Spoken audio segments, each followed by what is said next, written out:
आज हम अध्ययन करेंगे व्यष्टि अर्थशास्त्र इकाई 3 उत्पादन तथा लागत, प्रोडक्शन एंड कॉस्ट। वैसे पूरी ब्लूप्रिंट की बात करें तो 8वीं इकाई चल रही है। इसमें वस्तुनिष्ठ 2 प्रश्न आएंगे, 3 लघु आएंगे, एक लघु उत्तरात्मक आएगा, एक दीर्घ उत्तरीय आएगा। इस प्रकार कुल इसमें 7 प्रश्न आएंगे और 10 नंबर का ये पार्ट है। तो इसमें 3.1 में है उत्पादन फलन, प्रोडक्शन फंक्शन। उत्पादन फलन क्या है पूरा विस्तृत नॉलेज होना चाहिए। 3.2 में है अल्पकाल और दीर्घकाल, यानी शॉर्ट रन पीरियड क्या होता है, लॉन्ग रन पीरियड क्या होता है, इसके बारे में अध्ययन है। और 3.6 में है रिटर्न टू स्केल, पैमाने के प्रतिफल, यानी अल्पकाल में कौन सा नियम उत्पादन फलन का काम आता है, दीर्घकाल में कौन सा आता है, तो इसके बारे में अपन बात करेंगे। तो बात आती है कि वस्तुओं और सेवाओं के उत्पादन की मात्रा किन 2 बातों पर निर्भर करती है।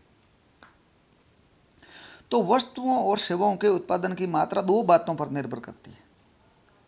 उत्पादन के साधनों या आदा या आगत या पड़तों की कीमतों।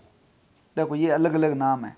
उत्पादन के साधन कह दो तो भी एक ही बात है, आदा कह दो तो भी एक ही बात है, आगत कह दे तो भी एक ही बात है, पड़तें कह सकते हैं, इनपुट्स कह सकते हैं, उनकी कीमतें।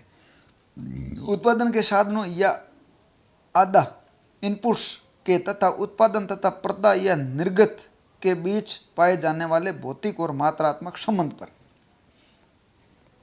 यानी एक तो उत्पादन के साधन होते हैं जिसको आदा बोलते हैं, इनपुट्स बोलते हैं, और दूसरा उत्पादन होता है जिसको प्रदा बोलते हैं, जिसको निर्गत बोलते हैं, जिसको आउटपुट बोलते हैं।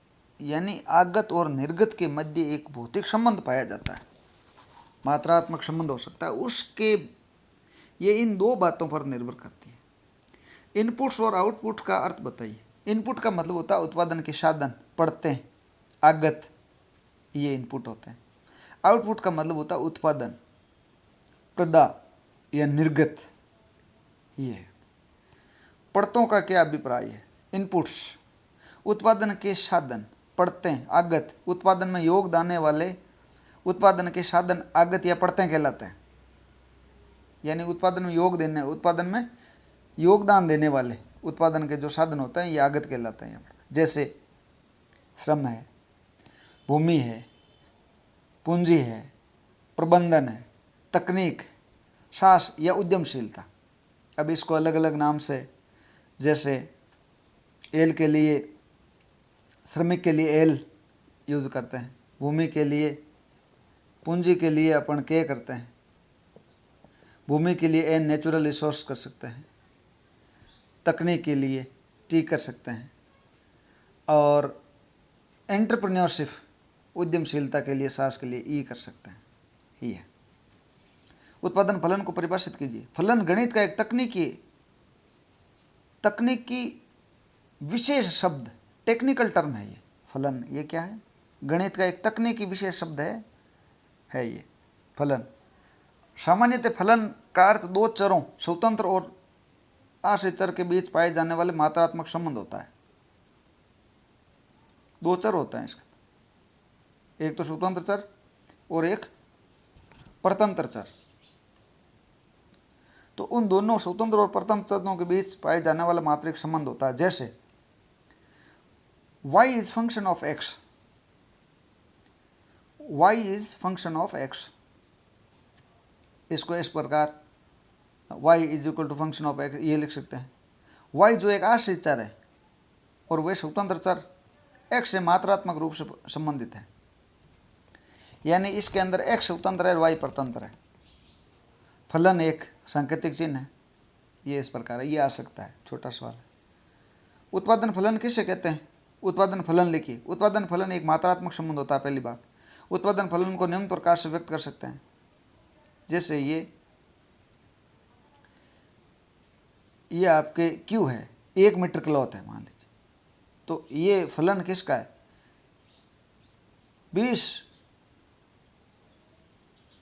20 एक्स, 20 लैंड, 1 एल और 10,000 के। ये अपने को ध्यान रखना है। ये इतनी चीज़ें मिलती है तो कुल मिलाकर के 1 मीटर कपड़ा होता है। उत्पादन फलन ये इस प्रकार व्यक्त किया है इसको।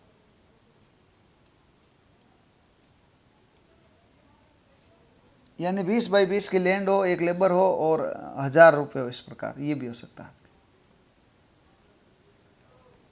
उत्पादन फलन एक अभियांत्रिक इंजीनियरिंग संकल्पना विचार ये प्रत्यय जो उत्पादन के साधनों इनपुट्स की सहायता से उत्पादन आउटपुट के बीच विद्यमान तकनीकी और मात्रात्मक संबंध को समझाता है। ये एंडरसन और क्वांट कहते हैं। ये एक अभियांत्रिक इंजीनियरिंग संकल्पना है और उत्पादन के साधनों इनपुट्स की सहायता से आउटपुट के बीच विद्यमान तकनीकी और मात्रात्मक संबंध को समझाता है। यदि एक फर्म द्वारा उत्पादित उत्पादन की मात्रा Q है, जब उत्पादन के साधन श्रम L, पूंजी K, भूमि L, LD भी लिख सकते हैं और नेचुरल N भी लिख सकते हैं, प्रबंधन या तकनीक T, साहस या उद्यमशीलता इसको E को उत्पादन में लगाया जाता है, तब हम उस उत्पादन फलन को इस प्रकार लिख सकते हैं Q is equal to function of L K L D T E। ये डॉक्टर बलवंत कंदोई का कहना है।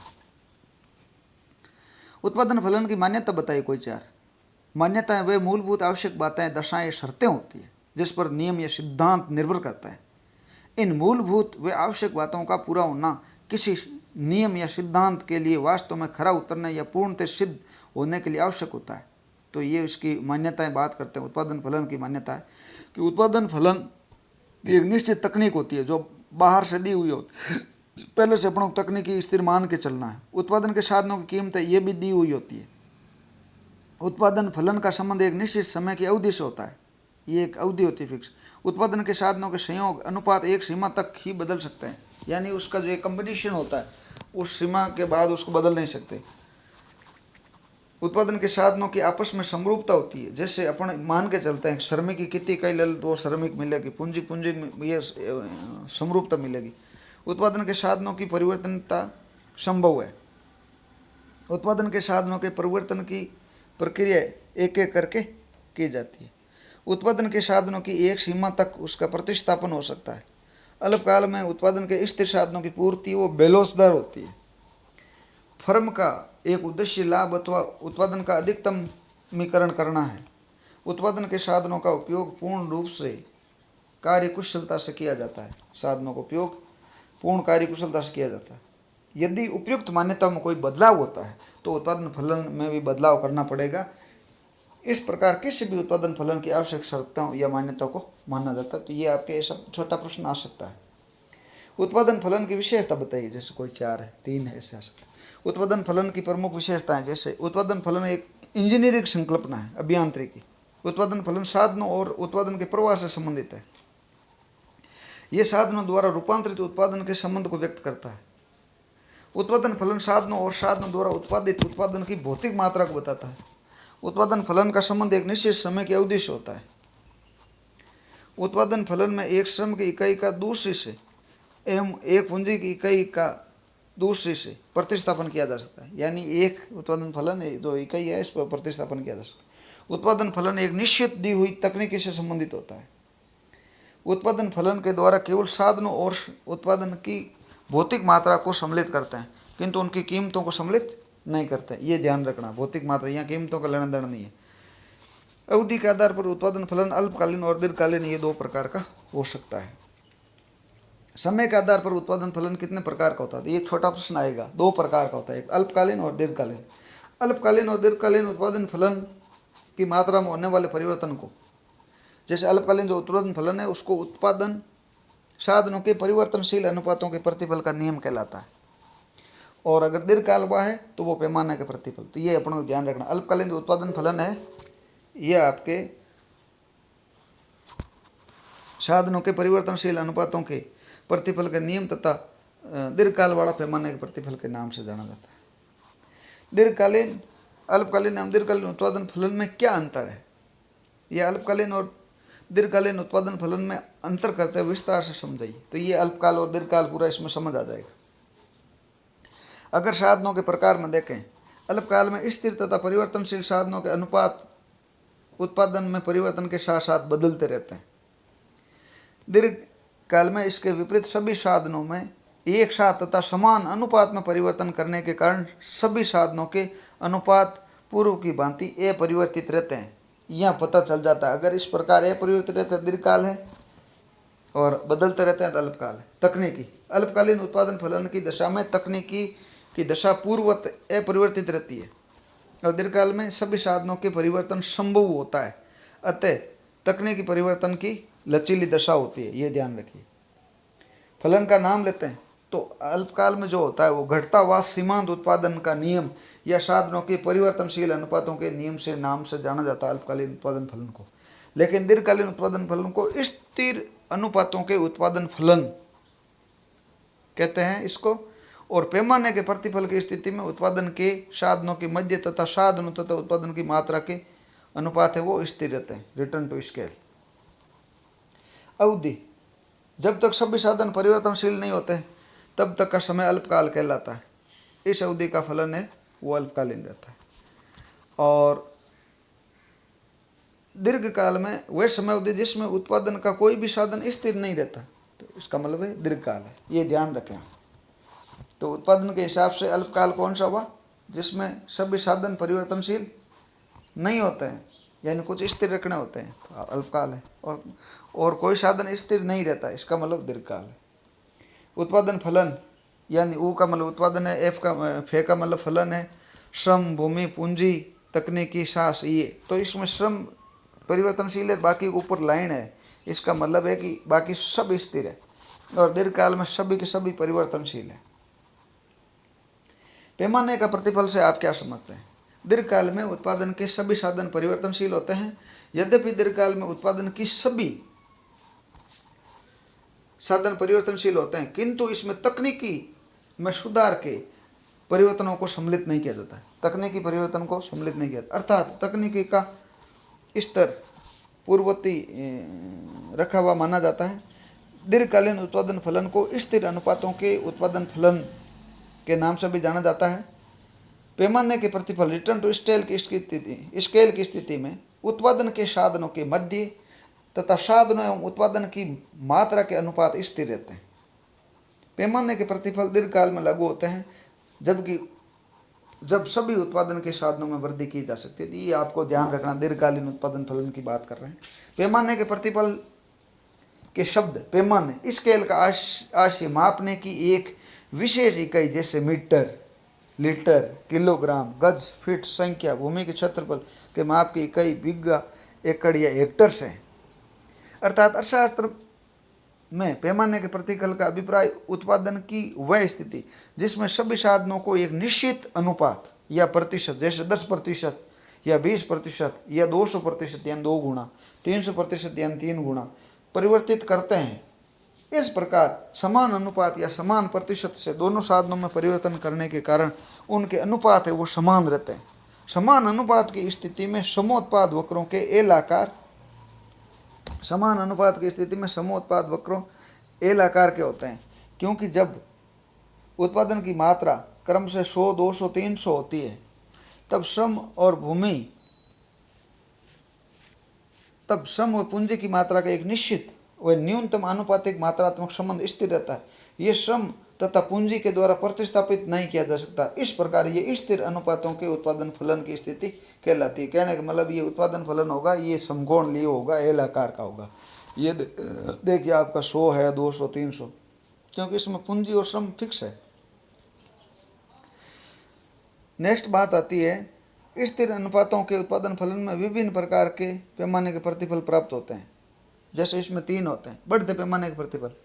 मान लो 1 श्रम और 1 एकड़ भूमि के संयोग से गेहूं का 2 कुंटल उत्पादन होता है।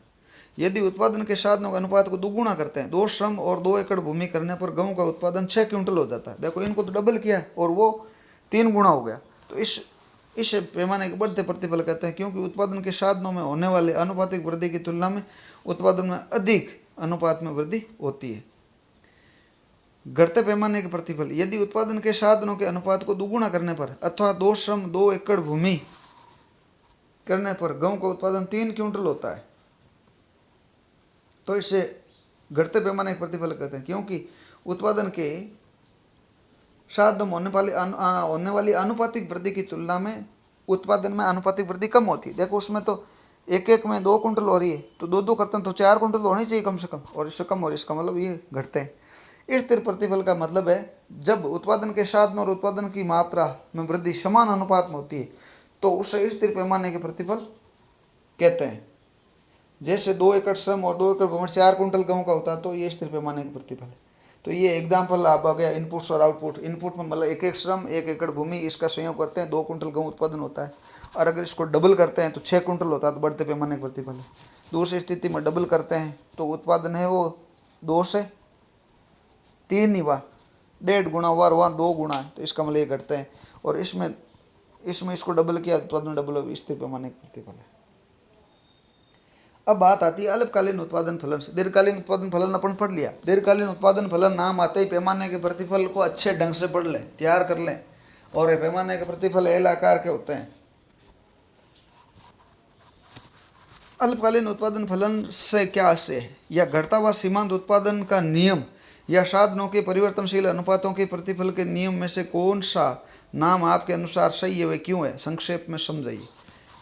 अल्पकाल का आशय समय की अवधि जिसमें उत्पादन में वृद्धि केवल परिवर्तनशील साधन श्रम के द्वारा की जा सकती है।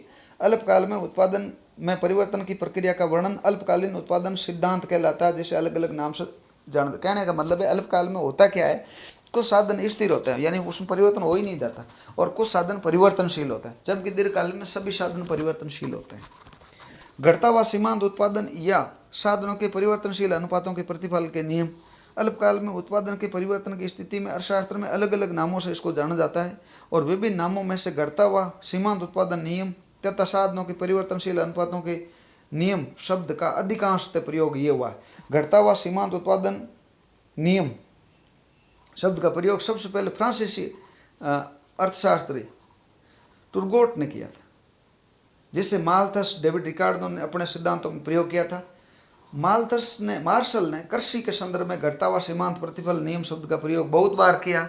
श्रीमती जॉन रॉबिन्सन ने भी इस शब्द का प्रयोग करते हुए उत्पादन के साधनों के बीच अपूर्ण स्थानापन्नता को इसका कारण बताया था। ये क्यों होता है? इसका मतलब होता है कि उनमें जो सब्स्टिट्यूशन है ये इम्परफेक्ट होता है, पूर्ण होता नहीं है। बाद में स्टिगलर, बेहनम वे वर्तमान अर्थशास्त्रियों में पिंडियक वे रूबिनफील्ड ने इसका नया नाम एक सीमा के बाद घटता हुआ सीमांत उत्पाद बताया। रिचर्ड जी लिप्से वे के ए क्रिस्टल ने थोड़ी सावधानीपूर्वक इन शब्दों का प्रयोग किया। पोले सैमुअल्सन ने एक बिंदु के बाद घटता हुआ सीमांत उत्पाद शब्द का प्रयोग किया।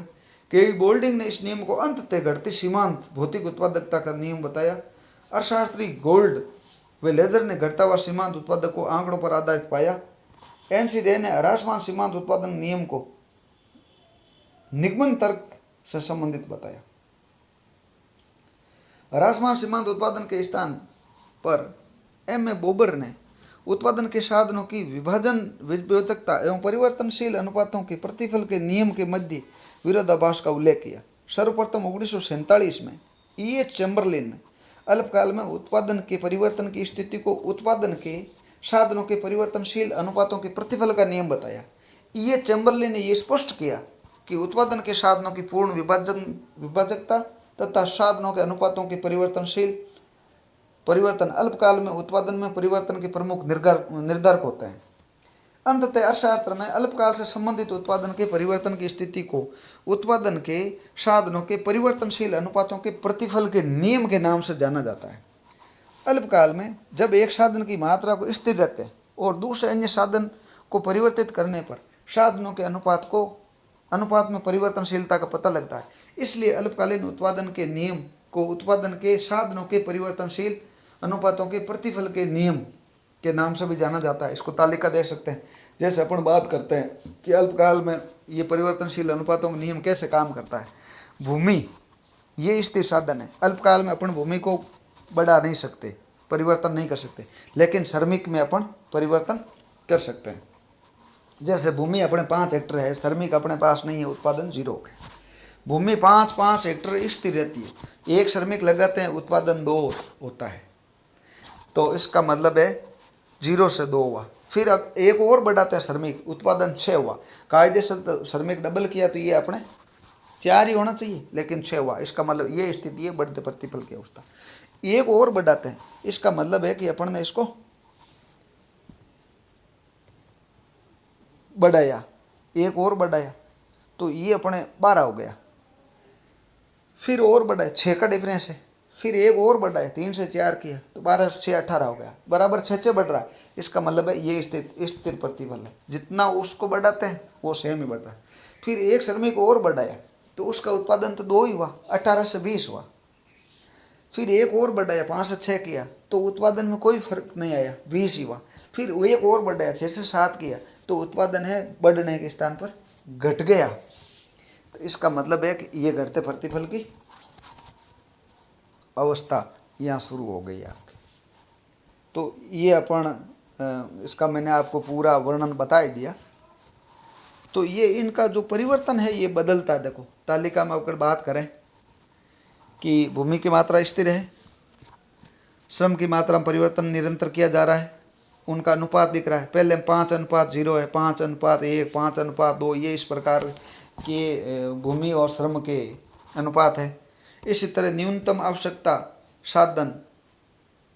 साधन भूमि और उत्पादन का अनुपात ये इस प्रकार है। भूमि और उत्पादन का अनुपात देखते हैं, पहले 5:0 है, 5:2 हो रहा है, 5:6 हो रहा है, 5:12 हो सकता है, 5:18, 5:20, 5:20, 5 ये परिवर्तित हो रहा है। देखिए इस प्रकार साधनों के मध्य और न्यूनतम आवश्यक साधनों के अनुपात में भी परिवर्तन होता है। इसी तरह इसका ये निष्कर्ष है कि प्रारंभ में अल्पकालीन उत्पादन सिद्धांत के लिए घटता हुआ सीमांत उत्पादन का नियम के नाम का प्रयोग किया जाता था। वर्तमान को उस स्थान पर साधनों के परिवर्तनशील अनुपातों के प्रतिफल नियम के शब्दों का प्रयोग किया जा रहा है। पहले तो ये था, दूसरा भी है। इस उत्पादन सिद्धांत को केवल अल्पकाल में लागू किया जा सकता है। और तीसरा है अल्पकालीन उत्पादन सिद्धांत की स्थिति में केवल परिवर्तनशील साधन श्रम में परिवर्तन किया जा रहा है। इस प्रकार उत्पादन की सीमांत उत्पादन की स्थिति में परिवर्तनशील साधनों के संयोजन अनुपात में बदलाव करना संभव है। अतः पैमाने की प्रतिफल की स्थिति में दोनों साधनों के अनुपात में परिवर्तन नहीं होता, किंतु उसके ठीक विपरीत अल्पकालीन उत्पादन के साधनों में परिवर्तनशील अनुपातों के नियम की स्थिति में दोनों साधनों के अनुपात में परिवर्तन होता है। तो ये आपका पूरा का पूरा ध्यान, आप इसको किसी भी क्षेत्र में लागू कर ले। जैसे खेती में आप 1 मजदूर लगाएं उत्पादन होगा, 2 लगाएं बढ़ेगा, 3 लगाओ बढ़ेगा, 4 लगाओ बढ़ेगा, 5 लगाओ स्थिर हो जाएगा, 6 लगाओ स्थिर हो जाएगा, 7 लगाओ तो कुछ लोग गप्पे लगाना शुरू कर देंगे, माइनस हो जाएगा, 8 लगाओ माइनस हो जाएगा। अल्पकालीन और दीर्घकालीन उत्पादन फलन किस नाम से जाना जाता है? अल्पकालीन उत्पादन सिद्धांत या फलन घटता हुआ सीमांत उत्पादन या परिवर्तन साधनों के परिवर्तनशील अनुपातों के प्रतिफल के नाम से जाना जा सकता है। प्रश्न आ सकता है। दीर्घकालीन उत्पादन फलों को स्थिर अनुपातों के उत्पादन फलन या पैमाने के प्रतिफल के नाम से जानते हैं। पैमाने के प्रतिफल रिटर्न टू स्केल की स्थिति में उत्पादन के साधनों के मध्य तथा साधनों एवं उत्पादन की मात्रा के अनुपात स्थिर रहते हैं। पैमाने के प्रतिफल दीर्घकाल में लागू होते हैं, जबकि उत्पादन के साधनों में वृद्धि की जा सकती है। 1947 में प्रोफेसर E.H. चैम्बरलिन ने अल्पकालीन उत्पादन फलन का क्या नाम दिया था? 1947 में E.H. चैम्बरलिन ने अल्पकाल में उत्पादन के परिवर्तन की स्थिति को उत्पादन के साधनों के परिवर्तनशील अनुपातों के नियम, ये ध्यान रखिए, चैम्बरलिन का नाम दिया हुआ।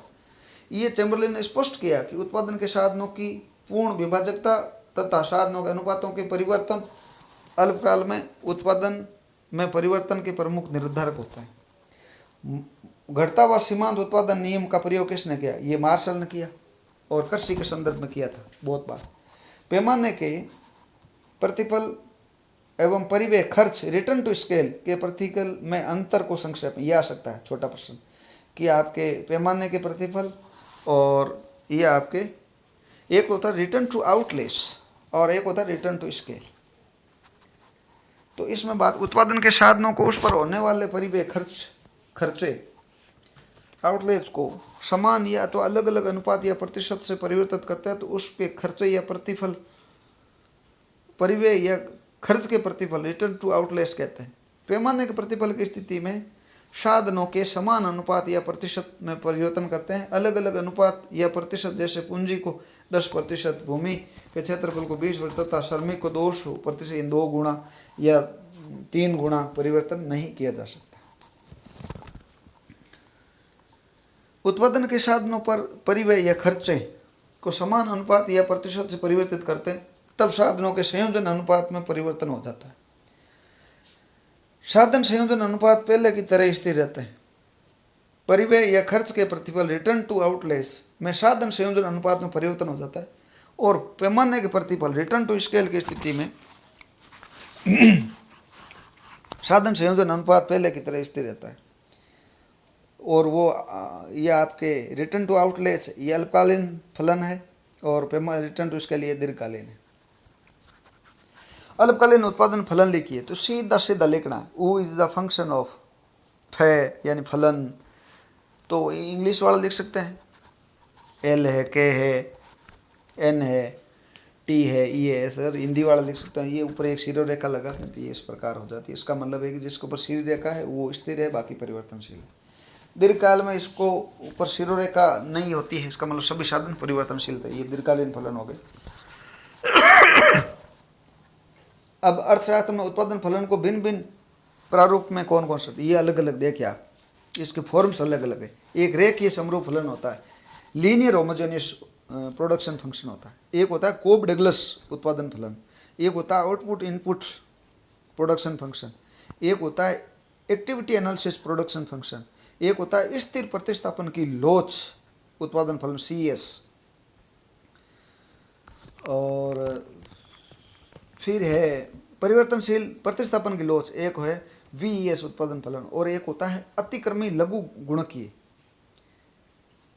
उत्पादन फलन। इस प्रकार अल्पकालीन और दीर्घकालीन उत्पादन फलनों में अंतर किया जा सकता है। अल्पकालीन और दीर्घकालीन उत्पादन की मात्रा में होने वाले परिवर्तन को क्रम से, अल्पकाल का तो है उत्पादन साधनों के परिवर्तनशील अनुपातों के प्रतिफल के नियम, और दीर्घकाल वाला है पैमाने के प्रतिफल के नाम से जाना जाता है।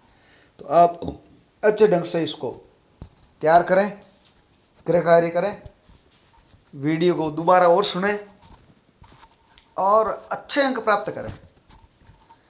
और अर्थशास्त्र स्कोरिंग सब्जेक्ट है, इसके लिए आप इसकी थीम है वो एकदम क्वेश्चन है वो साइंटिफिक तरीके से तैयार करें उत्तर उसका।